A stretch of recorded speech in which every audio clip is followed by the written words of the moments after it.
Right, well this video is basically a follow on from the previous one about the broken head bolts, and this is the head and cylinder off the B31 Plunger model I've got. And I only noticed this the other day, that the head and the barrel are a mismatch. The barrel is a big fin and the cylinder head is off a small fin by. I've not noticed, but you can actually see quite clearly it's a total mismatch. But I do know that they are interchangeable, and it's only the aesthetics of the fins that make the big difference. So I've actually been lucky enough to locate one. Had to go to Carnforth for this, and that's a nice chap there who spends most of his life restoring these bikes. But as you can see, it's a perfect fit now. Large fin. It's totally bare, there's nothing in it. So I've had it in the parts washer, and it's been sprayed with degreaser on and off for 2 days now, and I'm just going to jet wash it, get all the crap out of it, and build it back up using mostly these parts. I'll probably need new valve guides, but the rest should be okay.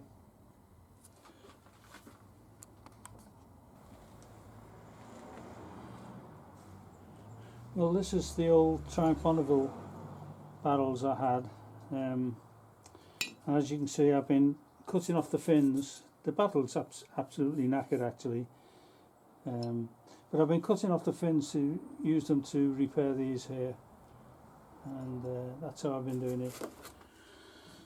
Well, this is the short fin cylinder head I'm replacing with a large fin one to match the barrel. When I did the restoration, I put new valves in this, new guides, new valve springs, new collets, and I'm going to take them all out and fit them into the new head, because they've only done, well, just under 400 miles, so everything should be as new in there. So that's the plan now. I'm going to strip these parts out, put them aside, ready to go into the new head when I've got that sorted.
Okay, well this is the best of the cylinder heads I've bought. It's in pretty good condition, no broken fins, and it should lap in okay. And this is the short fin head that was on the bike. You can see the difference between the cutout there and that one there, much larger fins. So I'm going to knock out these valve guides and I'm going to replace all the valve gear and the valves from this head into this head. Everything in here was brand new, new springs, new valves, new valve guides, and they've done about 400 miles, so I'm not going to scrap those. They're all going to go into here. I'll probably just get the valves recut at the local engineers just round the corner from us here. So that's the plan. I'm going to do that now.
Well, here are the two cylinder heads. This one's completely stripped now, taking all the valve gear out of that. This is the short fin, and you can see the difference where the plug goes. This is the large fin. All I need to do now is give this a good clean wire brush, decoat, and replace all the valve gear from that one into this one, and it'll be ready to go on the bike. So that's the next stage.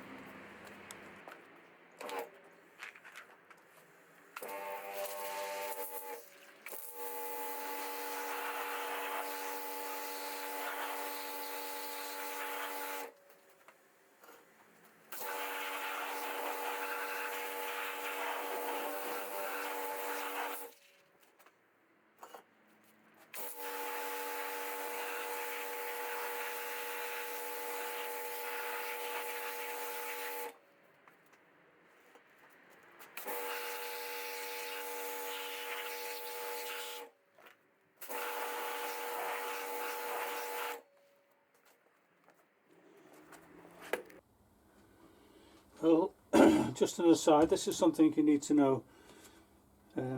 These are the valve spring seats, and that one is off the short fin cylinder head, and as you can see, you can put the valve guide in and these will pop over for the valve seats, but on the large fin head they don't.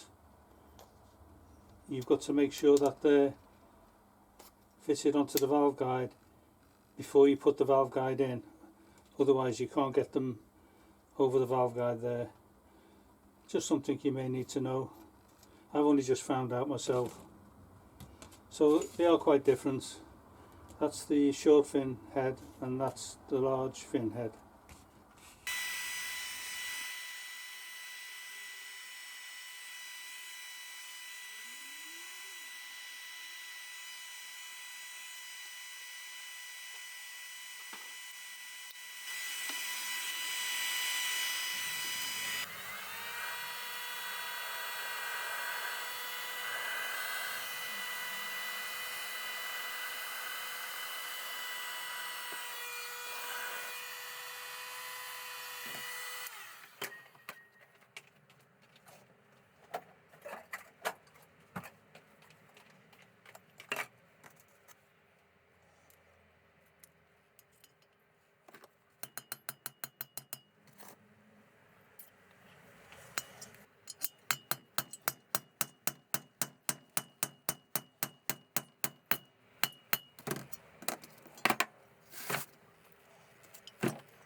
Well, I had a little problem with the exhaust valve guide.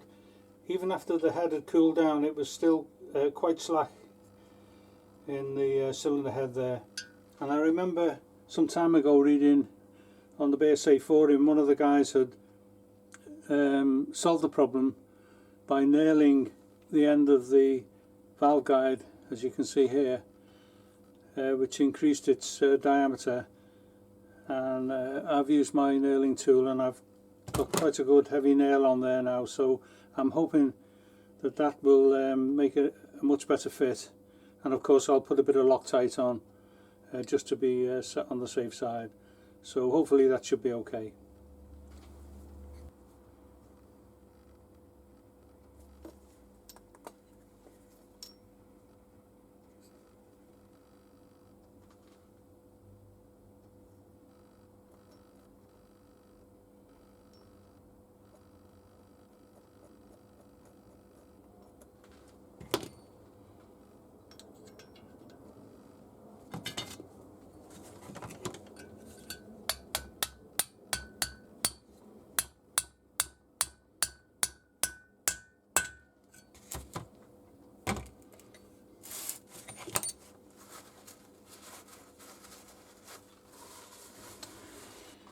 Well, I've got the valve guides back in now, and I'm quite happy with that exhaust valve with the nailing. It seems to have gone in. I had to drive it in quite tight. It's gone in quite tight. I had to drive it in, and there's a nice clearance for the valves, as you can see. So I'm just off to the local engineers. There's one just around the corner from where I live, and I'm going to ask him to recut the seats and recut the valve for me. And they have a testing machine there which tests the vacuum, so once that comes back, that'll be ready to go onto the bike. Well, as you can see, both of the valve seats, they're quite rough, and I'll show you what they're like when they come back from the engineers. There will be a big difference. Well, I've got the cylinder head back from the engineers now, and they've reground the valve seats, and the exhaust had to be reground quite a bit deeper than the inlet, but it's cleaned up okay, and both of the valves have been reground. And it's been tested on vacuum gauge and everything seems to be fine. There's decent clearance on the stems there. And I'm ready to build the whole thing back up again, but there's a bit of carbon in there I need to grind out, so I'll be doing that soon. But the plan is now to put the whole thing back together again and give it a coat of paint. So I won't show that on camera. What I'll do is I'll bring you back when that's all finished, because you've seen all that before. And when I'm ready to put it back onto the bike, I'll show that with the first start up after the work's been done. So that's where we're at the moment.